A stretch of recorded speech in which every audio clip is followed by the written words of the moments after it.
आज खरं म्हणजे राम शिंदे सरांनी आणि आम्ही सगळ्यांनी देशाच्या प्रधानमंत्र्यांना या ठिकाणी निमंत्रित केलं होतं।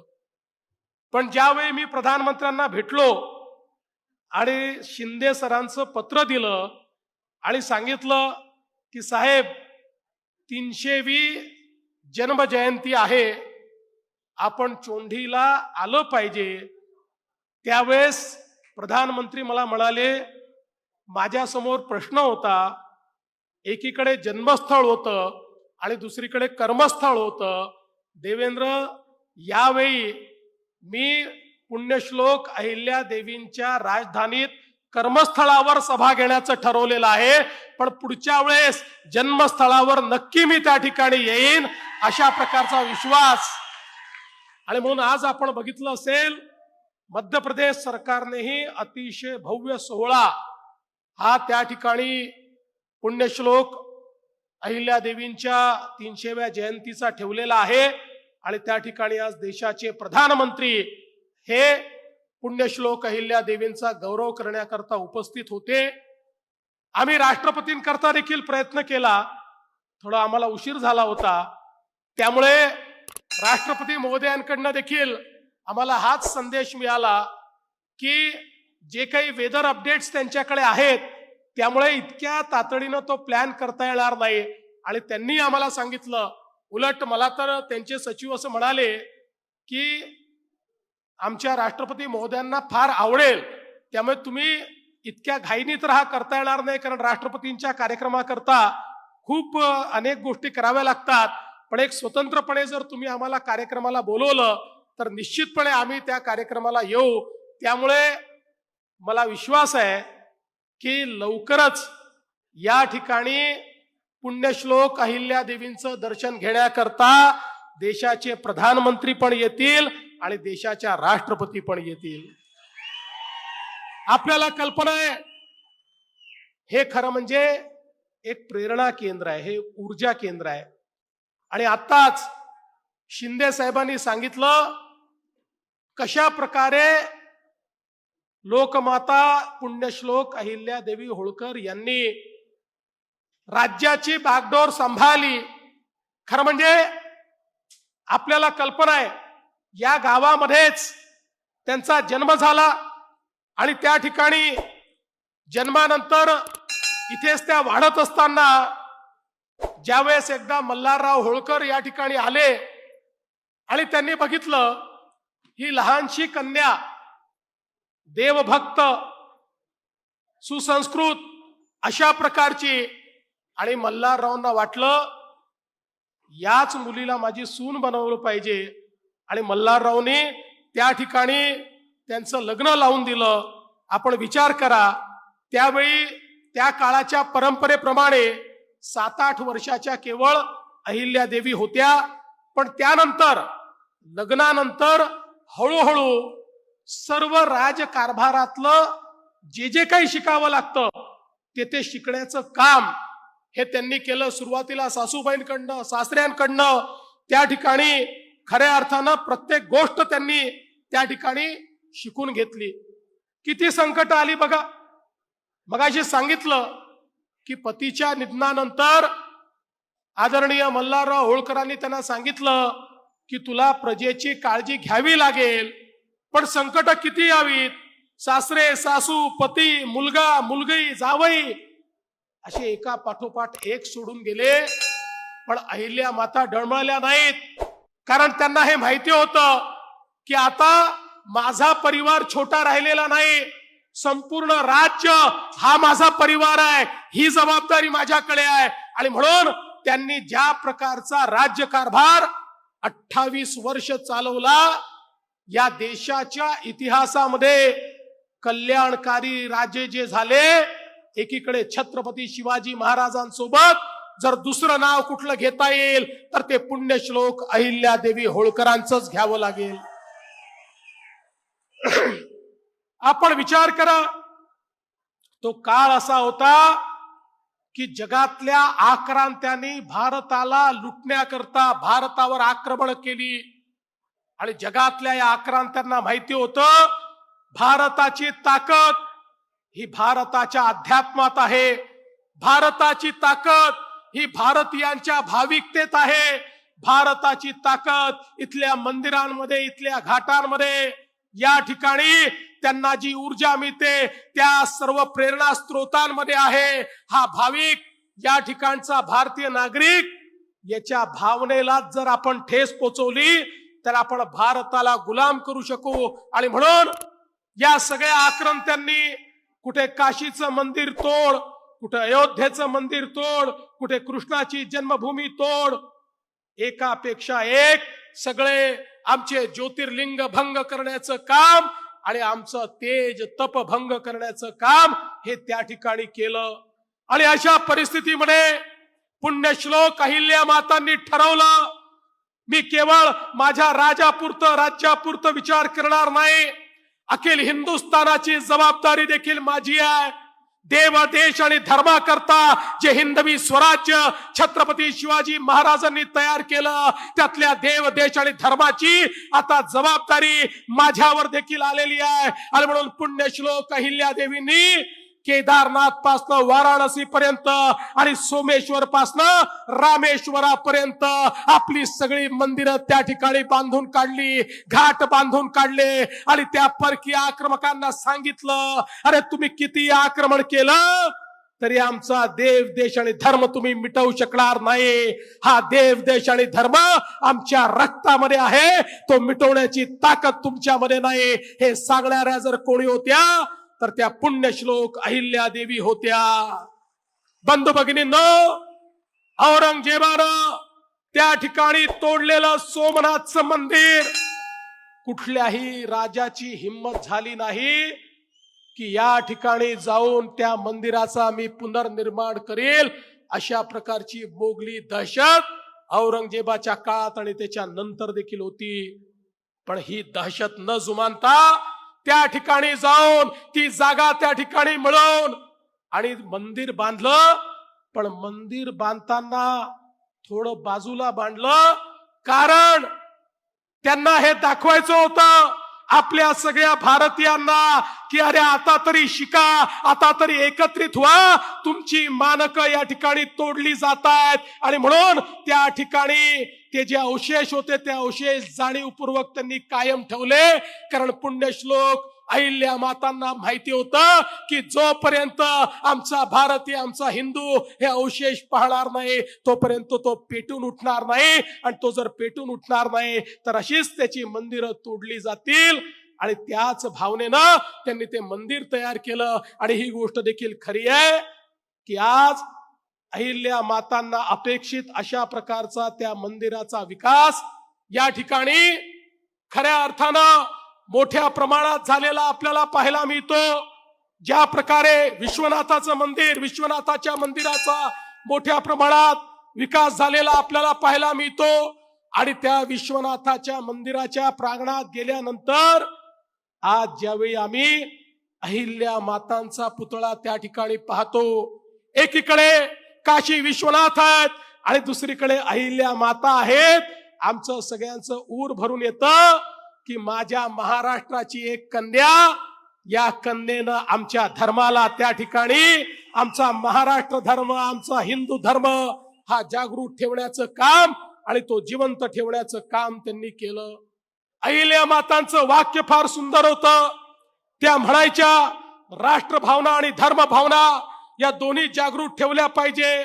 आणि त्या असं म्हणायच्या, स्नान करने से शरीर शुद्ध होता है, ध्यान करने से मन शुद्ध होता है और दान करने से धन शुद्ध होता है. आपल्याला आश्चर्य वाटेल, देशभरामध्ये एवढ्या मोठ्या प्रमाणात दान पुण्य त्यांनी केलं. घाट बांधले, मंदिरं बांधले, बावड्या बांधल्या, तलाव बांधली. पण यातला एकही पैसा पुण्यश्लोक अहिल्या मातांनी त्यांच्या राज्याच्या तिजोरीतनं खर्च केला नाही. त्यांचे जे स्वतःचे पैसे होते त्या पैशातनं त्यांनी हे सगळं बांधकाम केलं. एकही पैसा त्यांनी राज्यातला घेतला नाही. आपण माहेश्वरला जर जाऊन बघितलं, आपल्या लक्षात येईल पुण्यश्लोक का म्हणतो. जसं छत्रपती शिवाजी महाराजांना त्या ठिकाणी आपण बघितलं श्रीमंत योगी म्हटलेला आहे, कारण सगळी श्रीमंती असताना योग्यासारखे राहिलेले छत्रपती आपण बघितले. तशाच पुण्यश्लोक अहिल्या माता, एवढी मोठी श्रीमंती होती, एवढं मोठं राज्य होतं, अतिशय समृद्ध अशा प्रकारचं राज्य होतं. त्या राज्यामध्ये पैशाचा देखील ओघ होता. पण अहिल्या माता कुठे राहत होत्या आपण जर बघितलं, एका छोट्याशा खोलीमध्ये राहत होत्या. एक छोटंसं देवघर होतं, त्यांची काही भांडी कुंडी होती, त्यांची स्वतःची काही वस्त्र होती. आपल्या स्वतः करता त्यांनी कधीही धनाचा वापर केला नाही आणि म्हणून त्या पुण्यश्लोक झाल्या आणि म्हणूनच त्या लोकमाता देखील झाल्या. कारण आपल्या प्रजेला त्यांनी खऱ्या अर्थानं मुलासारखं वागवलं. काशीचा मनकर्णिका घाट असेल, विश्वेश्वर असेल, मथुरेत धर्मशाळा असेल, जगन्नाथ मंदिरात पूजेची जागा असेल, गयेतील विष्णू मंदिर असेल, अयोध्येतील राम मंदिर असेल, जेजुरी, पंढरपूर, नाशिक, आपण म्हणाल तिथे अहिल्या मातांनी निर्माण केलेलं वैभव हे आपल्याला या ठिकाणी पाहायला मिळतं. आणि प्रजेची काळजी घेणं काय असतं आपल्याला माहिती आहे. माळव्याच्या घाटामध्ये त्या ठिकाणी लुटारू आणि दरोडेखोर मोठ्या प्रमाणात लोकांना लुटायचे, त्यांचा बंदोबस्त होत नव्हता. या लोकमातेनी, राजमातेनी घोषणा केली, जो या दरोडेखोरांचा बंदोबस्त करेल त्याला माझी मुलगी मी त्या ठिकाणी आपली पत्नी म्हणून देईल, माझ्या मुलीशी त्याचं मी लग्न लावून देईल. आणि मग आपल्याला माहिती आहे की यशवंतराव फडसेंनी त्या ठिकाणी तो नायनाट केला. पण एक लोकमाता कशी असते, राजमाता कशी असते, त्यांनी हा विचार केला नाही. स्वतःच्या मुलीचा हात त्या ठिकाणी समोर ठेवून आणि संपूर्ण माळव्याला दरोडेखोरांपासून मुक्त करण्याचं काम हे लोकमातांनी त्या ठिकाणी केलं. खरं म्हणजे आपल्याला माहिती आहे की जी राजधानी त्यांनी तयार केली माहेश्वरवर नर्मदेच्या तीरी, ही केवळ साधी राजधानी नव्हती.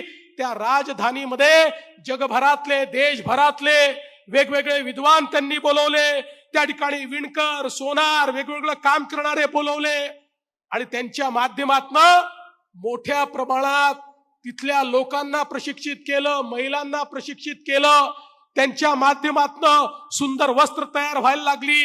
एक वेळ अशी आली, माहेश्वरी वस्त्र उभ्या हिंदुस्थानातल्या कुठल्याही राजाला वस्त्र कुठले घालायचे अशा प्रकारचा विचार जेव्हा यायचा त्यावेळेस माहेश्वरवरनं वस्त्र मागवली जायची. अशा प्रकारची माहेश्वरी वस्त्र त्यांनी तयार केली आणि त्यामुळे तिथला गोर गरीब समृद्ध झाला. मोठा कलावंत त्या ठिकाणी तयार झाला. एक मोठी अर्थव्यवस्था तयार झाली आणि त्या किती मुत्सद्दी होत्या.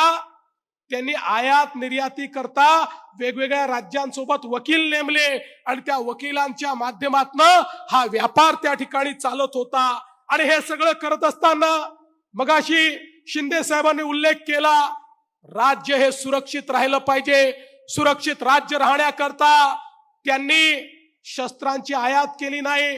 जसं आपण बघितलं की आता नुकताच पाकिस्तान सोबत आपलं युद्ध झालं. आपल्या भारतात बनलेल्या ब्रह्मोसनी पाकिस्तानची तळ उद्ध्वस्त केलेली आपण बघितली.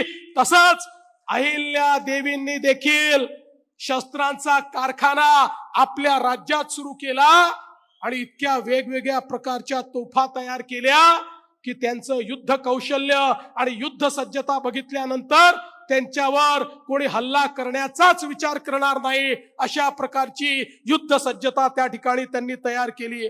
आणि एवढंच नाही तर ऑपरेशन सिंदूरच्या वेळी आपण बघितलं, आपल्या 2 लष्करातल्या भगिनी या आपल्याला त्या ठिकाणी ब्रीफिंग करायच्या. आपलं हूर त्या ठिकाणी अभिमानानं भरून टाकायचं. पण त्या काळामध्ये आपण विचार करा तो कसा काळ होता. त्या काळामध्ये अहिल्या देवींनी घोषणा केली, माझ्याकडे पूर्ण एक तुकडी ही केवळ महिला सैनिकांची असेल आणि महिला सैनिकांना प्रशिक्षण देऊन महिलांची तुकडी तयार करणाऱ्या अहिल्या देवी या पहिल्या राणी होत्या की ज्यांनी अशा प्रकारची तुकडी तयार करून दाखवली. आणि एवढंच नाही तर जी न्याय व्यवस्था त्यांनी उभी केली, कुठलंही राज्य चांगलं किंवा म्हणता येईल ज्या राज्यामध्ये समता असते, समानता असते, न्यायासमोर सगळे सारखे असतात, न्यायासमोर कोणी मोठा नाही लहान नाही, छत्रपतींनी ही शिकवण दिली होती.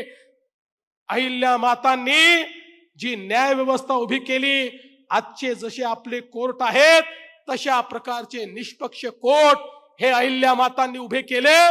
अहिल्या मातांच्या कोर्टामध्ये कोणाची जात पंथ धर्म पैसा पाहून त्या ठिकाणी न्याय होत नव्हता, तर कोणाच्या बाजूनी न्याय आहे, कोण अन्यायग्रस्त आहे हे पाहून त्या ठिकाणी न्याय होत होता.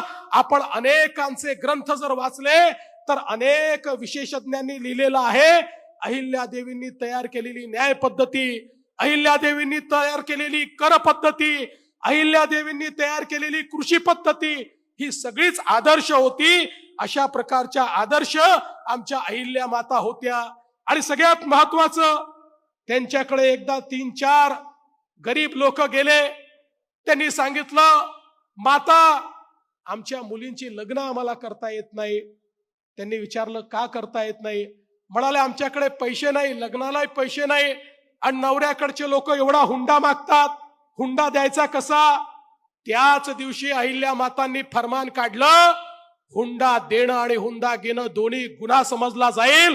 आणि हुंडा बंदी त्या ठिकाणी अहिल्या मातांनी केली आणि सगळ्या मुलींची लग्न लावून दिली. अहिल्या मातांच्या 28 वर्षाच्या राज्यामध्ये कोणाची हिम्मत हुंडा मागायची नव्हती आणि हुंडा देण्याचीही नव्हती. अशा प्रकारे महिलांना ताकद देणाऱ्या, महिलांचं त्या ठिकाणी जीवन समृद्ध करणाऱ्या अहिल्या माता होत्या. अहिल्या मातांच्या दरबारात गेलं, 2 गोष्टी लिहून ठेवल्या होत्या. एक गोष्ट होती, दरबाराचा वेळ महत्वाचा आहे हे जाणून इथे येणाऱ्यांनी निष्कारण वेळ घेऊ नये. आणि दुसरं लिहिलं होतं, माणसाचे चारित्र्य असे असावे की वाहून जाईल ते गंगाजल आणि राहील ते तीर्थ. अशा प्रकारचं माणसाचं चारित्र्य असलं पाहिजे हे त्या ठिकाणी त्यांनी सांगितलं. आणि म्हणूनच आपण 300 वर्षानंतर त्यांची आठवण काढतोय. ही केवळ औपचारिकता नाहीये. 300 वर्षानंतरही त्यांनी केलेला राजकारभार, त्यांनी दिलेला विचार, त्यांनी केलेली कामं ही खऱ्या अर्थानं इतकी प्रेरणादायी आहेत, ती कालजयी आहेत, ती आजही सुसंगत आहेत. आणि आजच्याही राज्यकर्त्यांनी जर कोणाकडनं राज्य कसं करायचं शिकायचं असेल तर एकीकडे छत्रपती शिवराय आहेत आणि दुसरीकडे लोकमाता राजमाता पुण्यश्लोक अहिल्यादेवी आहेत. आणि म्हणून त्यांची आठवण काढण्याकरता या 300व्या जन्मजयंतीच्या निमित्ताने आपण एकत्रित आलो.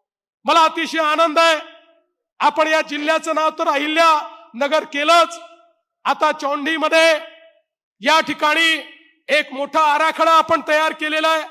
त्याच्या माध्यमातून इथला विकास आपण करणार आहोत.